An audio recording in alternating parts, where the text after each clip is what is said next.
reproductive rights in the country, and that being a near and dear issue for many students. Do you have any plans in terms of expanding reproductive and family planning services in the city?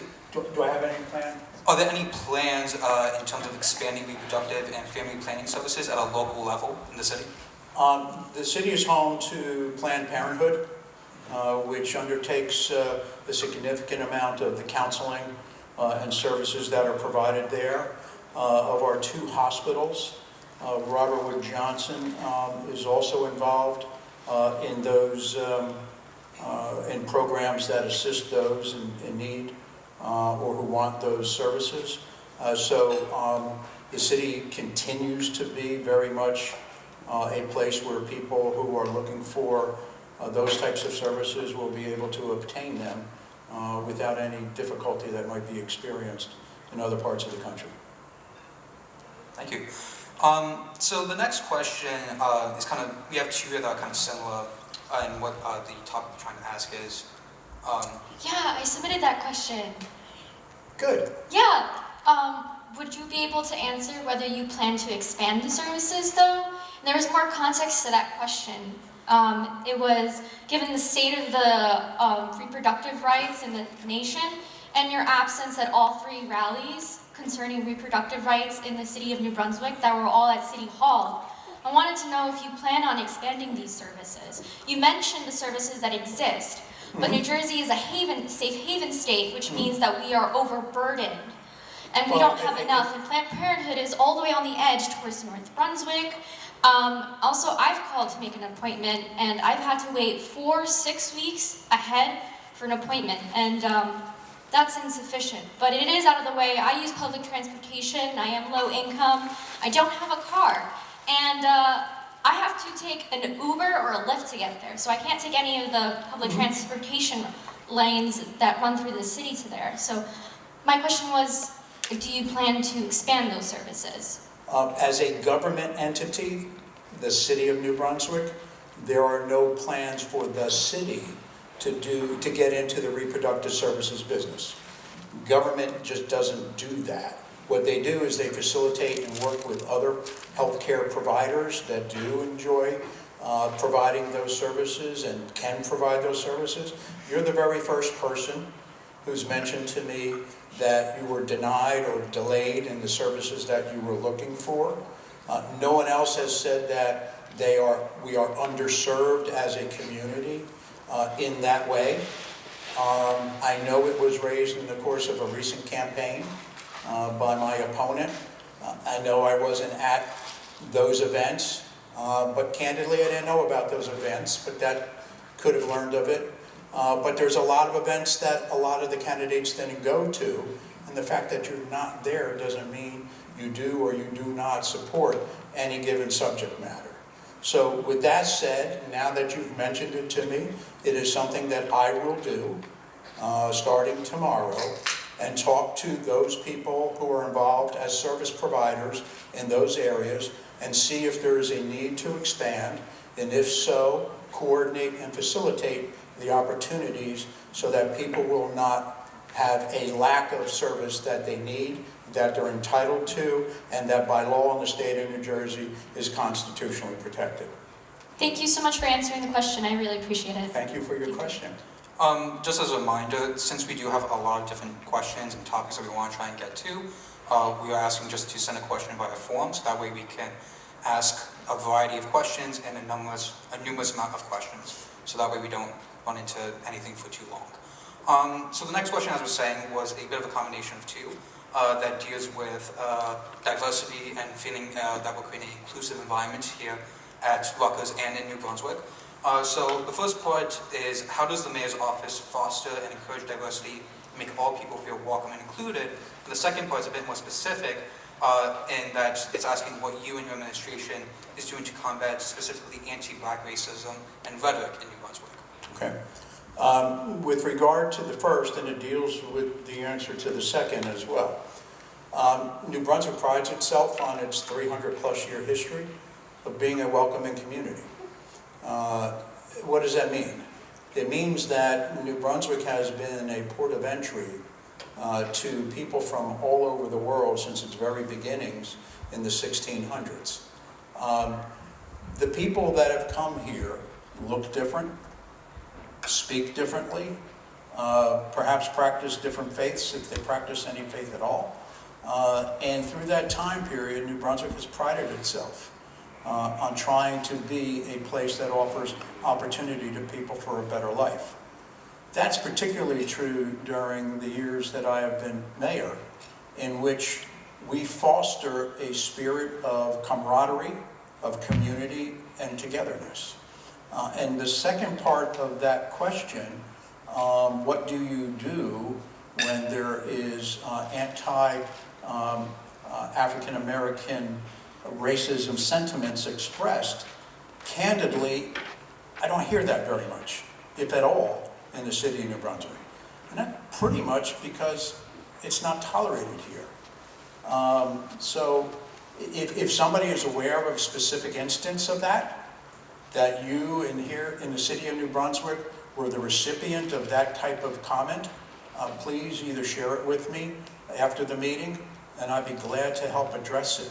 But one of the things about the city of New Brunswick, just like Rutgers University, is we're so diverse.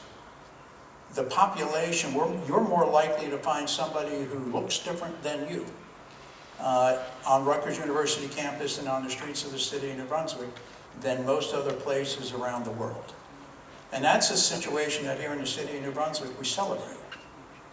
So regardless of whatever the hate bias that someone may have, regardless of whether it's racial or religious or ethnic, in the city of New Brunswick, it is a standard that if somebody holds that type of feeling within them, they are less likely to share it here because they know they won't get support from their fellow residents or people that live in the city of New Brunswick. Thank you. So once again, kind of combining two similar questions. There's a bit of background for each one, so I want to give the students the proper background of the question.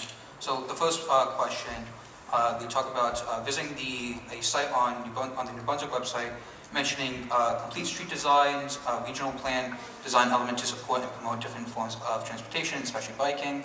And they mentioned that the bike lane map on the site is from 2014. And it doesn't include all the lanes that exist today. They mentioned how they feel this is a smaller issue in contrast to the whole issue relating to the Brunswick Parking Authority and the lack of improving the safety of cyclists and include... Yeah, Sean, you got to slow a little bit. No I'm having trouble keeping up. So they talk about, albeit in a smaller issue, to the New Brunswick Parking Authority and lack of improving the safety of cyclists that includes students, professors, and native residents commuting to work and school. So they ask, when can we expect safe biking infrastructure, such as bike lanes with physical barriers and positioned between sidewalks and parked vehicles? So if there's any plans for the administration to do improvement on those bike lanes or adding those additions. I think I caught most of that, so if I don't address what you said, just let me know what I missed. Gotcha. The bike lane map, I don't know how old it is, the one that's up there, but thank you for the information that it might be stale. So we will look to upgrade that with the bike lanes that we've done in the city of New Brunswick. New Brunswick has a significant amount of bike lanes, and not surprisingly, a lot of those are in and around the campus areas. And we always look to do more. So the College Avenue is a relatively new one with the bike lanes on both sides. George Street has a significant amount of bike lanes. Livingston Avenue recently was done. Saddam Street, a cross thoroughfare through town connecting both Douglas and the College Avenue campuses, we've done as well, and we're looking to do more that get us more into the eternal streets that exist throughout the city. So if there are areas that you believe are underserved with bike lanes, please don't be shy and share that with us. I have to admit, I'm a bit disappointed in the lack of usage of the bike lanes that we have in the city of New Brunswick. So your input would be helpful to me with regard to that. We spend considerable time and money on those things, but I don't see a lot of usage on the College Avenue bike lanes, or even our most recent ones, the Livingston Avenue ones, which we thought would be two of the most well-served. We look to do more, but I see a lot of people, particularly with scooters and with bicycles, on the street more frequently than they should be, because both are banned on the streets for adults. So if you do that, or you know people who do, please discourage it. And studies will tell you that while you may feel safer if you're riding a bicycle on a sidewalk, that you really are less safe because you're not visible to vehicles, motor vehicles, particularly as you approach intersections, etc.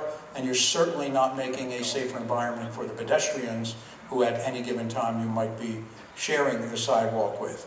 If the sidewalk is one like along the Route 18 corridor up and around the Douglas area, and it's a wide 8-foot sidewalk, in that instance you're allowed to share, that's appropriate. But if it's a typical sidewalk of somewhere between 4 and 6 feet, not so much. What we tried to do in some of our inner streets that are a little more narrow, I hope you can appreciate that a city that is over 300 years old, that the streetscape is not exactly ideal for the implementation of bike lanes, where the roads are somewhat narrow. Parking is always an issue in certain neighborhoods. So in those situations, we've done what are called sharrows, which are shared bike and car lanes. I never, as a bike rider, I'm never really as comfortable on those streets as I would be with a bike lane, but nevertheless it provides fair warning to both the bike user and the motor vehicle operator that they have to share the road. Having lived in New Brunswick my entire life and ridden a bike from being a little kid to today, I'm a little bit more used to an urban environment with a lot of cars. So I can imagine that some folks not used to that type of upbringing may be a little bit more concerned, and rightly so. Sean, did I cover everything? I believe so. So the next question, going from biking to scooters, obviously scooters is a big thing here on campus. So some of the students asked, so you mentioned the scooters that are both, they mentioned that both are expensive and exclusive due to riding and parking areas only touching the university entities, and they don't go into the city center. Do you plan to push and expand the map for riding, especially parking areas for the via scooter? And then another question concerns making these scooters more financially accessible for people who cannot afford them or is too expensive for them to use. So two-pronged question, I take it. One is the expansion of the university's scooter system. Yes. And then the second is whether or not there's opportunity for people who can't go buy their own scooter. What can they do that makes it more affordable? Or help pay for the use of a VO ride. Okay. I can clarify. The VO program, there's a discount pricing program, VO Ride, and cities have to apply to be a part of that program, as I said in the question. So the question was, do you plan to make it more financially accessible to ride these scooters? These scooters don't belong to the university. I know there was a partnership, but I reached out to VO because I wanted to apply. And you have to apply, it's a mean-tested program. You have to provide information or proof that you are a recipient of a state or federal welfare program. That is me. Okay.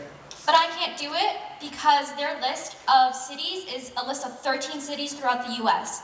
Newark is the only New Jersey city. New Brunswick isn't a participant. And they said that the city has to reach out and apply to that program. So it might be a subsidy program, I don't know. Okay. But it would be I believe a $4.99 or $5 a month rental program versus charging per minute program. And the question, given that context, was, do you plan to make the scooters more financially accessible by joining this program? I don't know, because I didn't know about the program. So let me explain a little bit about the history of scooter use in the city, what's happening at this moment, and then I'll get to your specific question. Thank you. But we haven't explored it yet because we do not have an agreement with, is it VO or VEO? VEO. I don't know, VEO. Okay, so the university has entered into an agreement with VEO. And as part of that agreement, the use of the scooters is limited to the campus areas and the immediate environments. And it is geo-fenced by VEO to keep the scooters in those areas. To open up parking facilities for VEO scooters that go outside that area wouldn't make any sense unless until the city and VEO enter into an agreement, assuming that we do, that would expand the area because you wouldn't be able to get to those facilities anyway because you'd be geo-fenced in the artificial boundaries or the virtual boundaries that are created by VEO as per their partnership with the university. We have been in negotiations / discussions with VEO for a very long time. The city has a pet peeve, if you will, with VEO. Not in the operation of the vehicles, not in what appears to be a relatively safe operation by most people, but there is a really lack of care and standard as to where the vehicles are, where the scooters are left by the operator when they're done with it. And much too often they're left in the middle of a sidewalk or at the corner of an intersection that blocks a handicapped ramp, and they become a nuisance. And we've been trying to work with VEO that they need to be much more vigilant in how they patrol. So we had put together with them an agreement, and we are hung up on some very relatively minor issues in the grand scheme of things, but one of the things is that if the city were to see a vehicle, a scooter rather, that is blocking a public right-of-way, then the city has the ability to confiscate it and hold it until VEO gets there, and we have a certain time frame that we want to be able to exercise that. VEO is asking the city to call them and give them notice, and then to give them a certain amount of time, which is much too long by our standards, in order to remove it.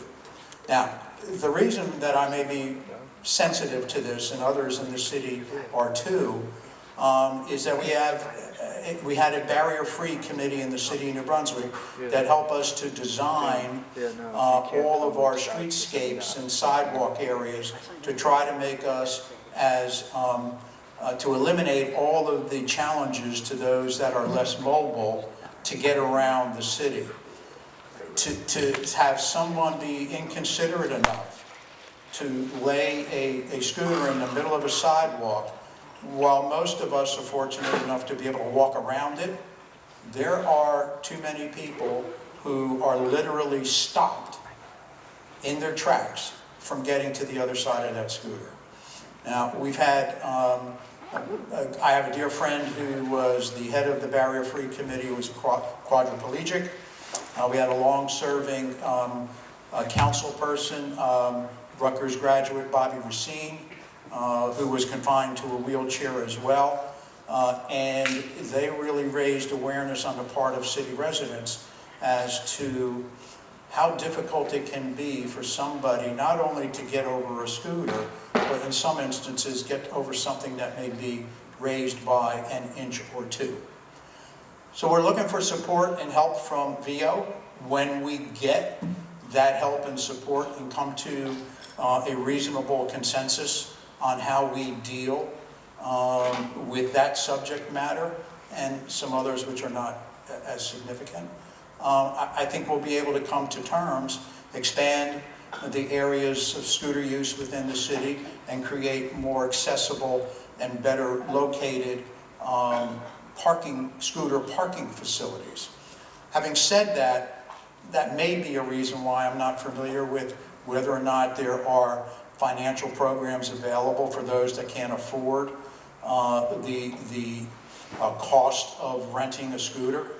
From my understanding, they're not that expensive, but I don't understand everybody's pocketbook.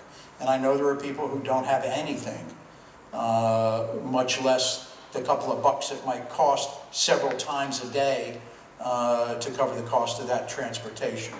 The scooter use is intended to provide an alternate, more affordable means. But affordable, as you know probably better than me, is defined by how much money one has access to. So if you don't have access to even enough money to operate or rent a scooter, then it's not affordable.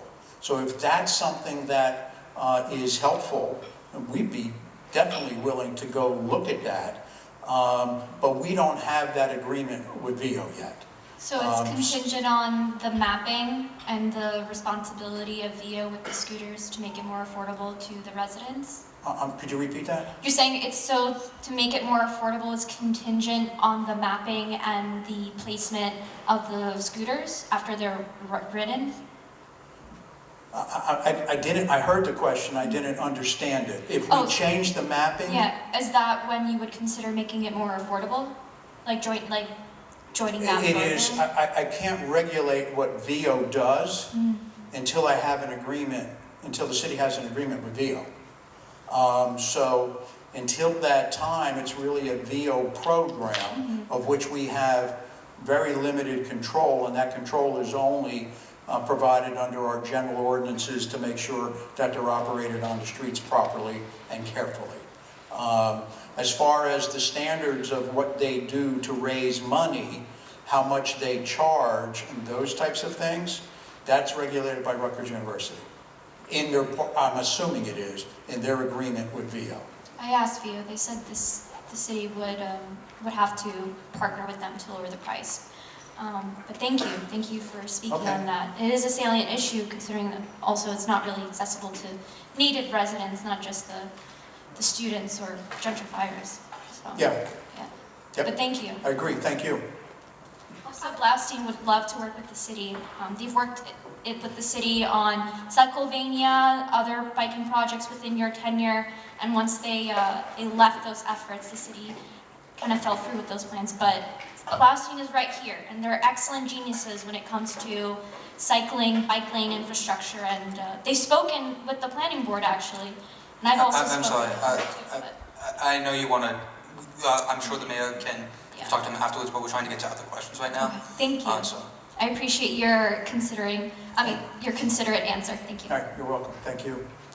All right, so I think we have a clock out for 8:40, so we're just trying to get to as many topics as we can for these questions. Sure.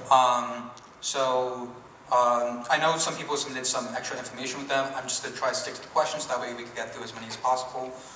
So the first question I have here is about homelessness, and due to the rising in homelessness and a inconsistency with opening the Code Blue services that the student mentions, even when there's colder weather. How is the administration addressing, or does the city have any plans to expand relevant services and institutions to serve this marginalized population? Great question, as are the other ones as well. The homelessness issue is one that is probably the most complex and difficult to deal with. And as students, you're all great at research, and perhaps better at it than I. But if you do the research that I've done, you might come across the same conclusions that I have, that the problem of homelessness exists worldwide, And there is not one single municipality around the world that has had a successful operation that deals with the problems of homelessness.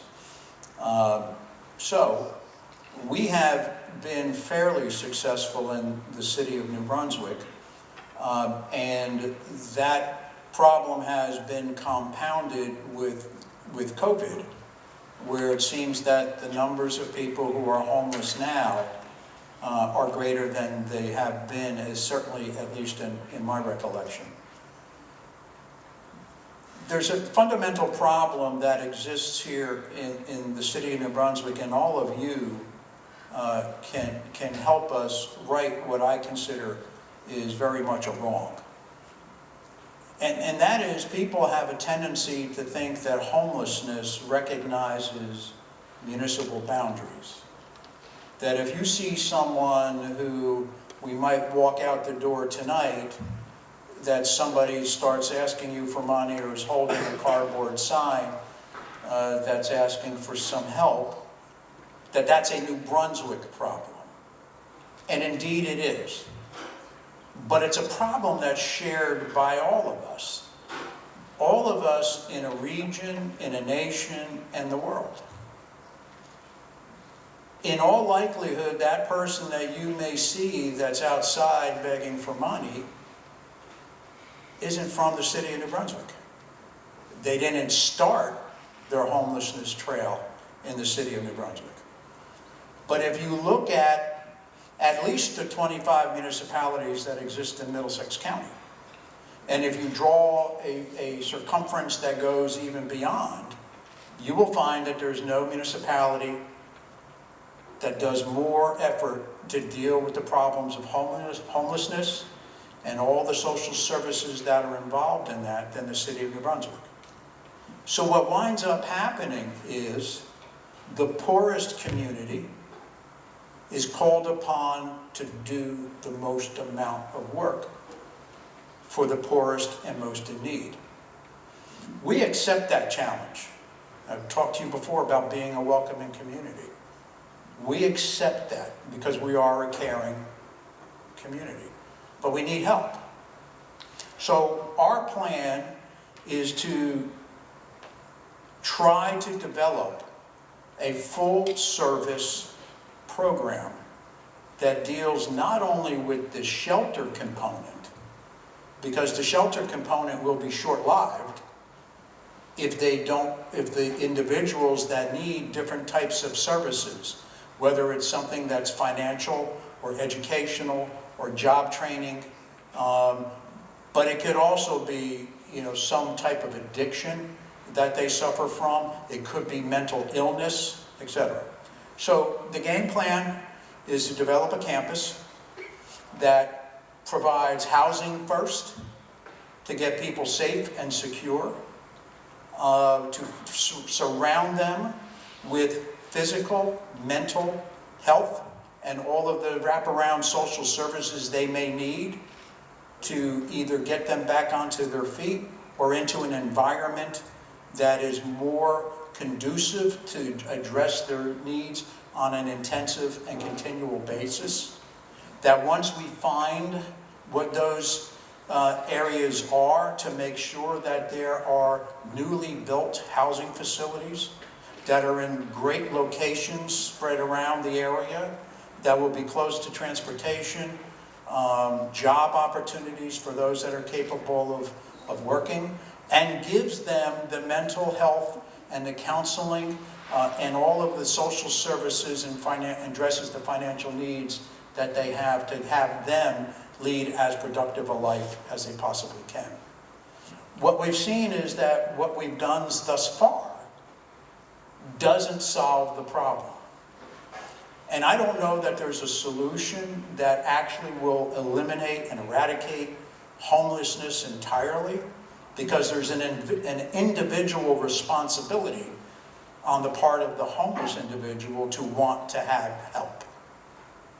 But if we can break down those barriers for those individuals, and if we could wrap our arms around these people to get them into an environment that is helpful, I think we go a long way to getting much closer to a solution. And the city of New Brunswick is willing to carry the laboring oar to get that done. We just need help from those who have a tendency to say, not our problem. I know they may have gotten homeless in our town, but you're in New Brunswick now, we don't deal with that. It is a way of financial support and help and commitment that is ongoing, continual, and 365 days a year, that we need help from all of our neighbors, not only here in New Brunswick and the surrounding communities, but candidly, it's the only way it's going to get resolved on a global basis. Thank you. So our next question concerns local businesses. So how have local businesses recovered post-COVID, and how can we as students better support them? What was the second part? How can we as students better support them? You spend money in their places. That's how you help them. That's what business is all about. Businesses have done pretty well in New Brunswick, and everything, of course, is comparatively and relatively speaking. And it wasn't easy, because I'm sure, as you appreciate, you folks are economic drivers in the city of New Brunswick. And your absence for 2 years not only curtailed business opportunities for people, particularly along the Easton Avenue corridor, but all the activities that you do, the things that bring people into town to visit, impacted the city on a citywide basis. And of course, our downtown area was not immune from that. It also impacted us from simply a vitality perspective. When the students are here and the university is in session, we are a very vibrant community, and one that the city thrives and desires to be. The partnership between the university and the city we talked about before, but you can't be a really great city if you don't have a really great university. And I would say this, that you can't have a really great university unless you're within a really good municipality. It's the yin and the yang of what makes us tick, particularly as young people develop into what they want to be and experience life. That you want to have great experiences not only on campus, but for lack of a better phrase, in the real world as well. So we supported the businesses as best we possibly could. The county and the city partnered on a number of subsidy programs where there were grants provided to those that could demonstrate a need and a loss of income. The city supplemented that with its own programs for those businesses that didn't qualify under the federal and county state and county programs. So we supplemented many of those with others. We helped form partnerships, if you will, and mediated a number of landlord-tenant matters so that we could subsidize or pay part of the rent that landlords were due, to make sure that not only when the ban on evictions ended, that they were covered until the ban on evictions was removed, that they had a place to stay after the ban was lifted. We did some things to help the retail and the restaurant communities. As you may recall, restaurants were closed, period, end of story. You couldn't go into a restaurant. They would have to come out and give you a takeout, but you were not allowed to enter. I mean, think about all the restaurants in the city of New Brunswick that rely on the ability to sell their product. So we closed George Street. We closed some other streets in the city of New Brunswick. We allowed restaurants to use sidewalks, parking spaces on their property, etc. And an outdoor dining experience happened in New Brunswick, which made it a destination not just for New Brunswick residents, but from residents from all over the area, because we were the only one that did it. And at the same time, for those that were still in New Brunswick, we provided a safe outdoor haven for people to do what people do best, and that is socialize. We were all in lockdown. Well, City Hall wasn't. But we were in lockdown in our houses, many of us, with the inability to go see a loved one, a friend, to go get something to eat, to go have a beverage that you might enjoy. This provided opportunity for people to break those barriers and get to be with people once again. So as a result of those things, I think you'll find that the vast majority of businesses in New Brunswick survived. I would even say that a few of them thrived. And what we saw was there was really a creative environment for how people do business, and took advantage of social media, takeout, delivery. It really became all about service orientation, and people were appreciative of the efforts. So having said that, I can't tell you that 100% of our businesses made it through, but I can tell you that the economy of the city continues to be really solid, and our businesses continue to do really well. That's amazing news. So for our final question, a number of our students have been asking about parking, and specifically being able to find affordable or free parking in the downtown area. Yeah. So is there any goal to lower or help people be able to pay for parking?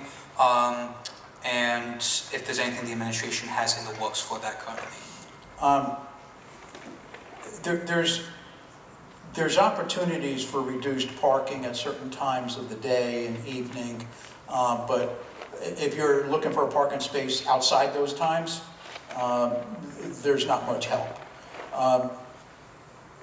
The cost of parking, and I get it, the cost of parking serves two purposes. Number one, in order to build, let's say, a parking garage, the average cost to build a parking garage today is well over $30,000 a square foot. $30,000 a parking space. So if you build a parking garage that has 500 cars in it, if you're a math major, tell me what the answer is, but it's 500 times 30 plus thousand, and it costs a lot of money to build that parking garage. In the downtown area, many of the businesses, if not all of them, now not all of them, but the vast majority of businesses don't have parking. So in order to facilitate the consumer to get access to the businesses or the people who work at the businesses to have parking, somebody's got to pay for that. If the person parking doesn't pay for it, then who pays for it? And if it's not the person parking, and it's a City of New Brunswick thing, then the city taxpayers pay for the cost of somebody to park in that space. Well, so for the consumer who's parking, who doesn't want to pay the money to park there, and if you park there on a regular basis, it's an expensive proposition, then somebody else is paying it, and they're not getting the benefit of that parking space. You know, so the taxpayer, and it's a taxpayer, and that taxpayer may be somebody who doesn't have a lot of money and is barely paying their taxes now. They have to dip into their pocket to pay for somebody else's amenity to park somewhere at a subsidized amount. It is the nature of the beast. So what we've done is, if somebody is going to downtown New Brunswick for certain uses, that you can get validated parking for certain things. You know, so if, for example, and I'll use this as one, if you go to the fitness center at the Wellness Center, Robert Wood Johnson Wellness and Fitness Center. There's a 50,000 square foot gym, for lack of a better phrase there. If you go there, you get validated free parking for, I know it's at least 2 hours, and I think it might be 3. You know, so, but you're going there, you're getting a use, and you pay for the use of that facility, and then part of the cost, you get, in effect, subsidized or free parking. If you're going to pick something up at a restaurant, and some of our decks, or you're stopping into a retail store, and you're just running in, some of our decks will offer free 15-minute parking. If you are working at a place, which happens to a lot of people, and you're there frequently, at least you're getting the benefit of income. It may not be enough income to help you meet all your needs, but at least you're deriving the benefit for which you're going to pay. You're going to get income, and in order to earn that income, you've got to pay for the cost of the parking space that's provided at considerable expense to the provider. Off-street parking, you know, is always available. Oh, I shouldn't. No, that's a bad choice of words. Is sometimes available. Now, that's the sound. I said there's two things that are in the off-street parking is intended. There's a financial cost to that because it and a limitation on the amount of time that you can park there to create the incentive to turn the space over. Ideally, we don't want anybody parking at a meter for more than a couple hours. The idea is you come in, you do your business, and then you move on. And for that, there's a certain charge. But as you park there longer, it goes up exponentially at higher rates per hour after that, creating the incentives to move out. And the reason for that is, with all the people that work downtown, both in offices and government, etc., and academia, somebody who's going to be there from 9 o'clock to 5 o'clock takes up a parking space all day. If there's not a charge that encourages them to vacate the space after a little while, then that parking space is closed to every other potential user who may need to do something in downtown New Brunswick that will take a short period of time, but they can't find a parking space. It is the answer to the problem of that particular individual solve the problem? The answer is no. But nevertheless, it provides the rationale as to why it is what it is. And it is to that end that we try to become more vehicle free, so that we become walkable, we become hopefully more bicycle friendly, the ability to scoot around town, etc., are all trying to provide alternatives to what otherwise creates a difficulty for some. So that's the rationale behind it. Right, thank you so much. Thank you, Sean. So I know we have a lot of questions that we didn't have time to get to. So what we will be doing is hopefully we can send them to you and your office, and you can give some responses to them, and then we can forward them to the students that asked them. Perfect. As we have each of your individual emails on record, so we know what to send them to. But otherwise, let's give a round of applause for a minute. Thank you so much for coming. Thank you, everybody. Appreciate it. Enjoy your company.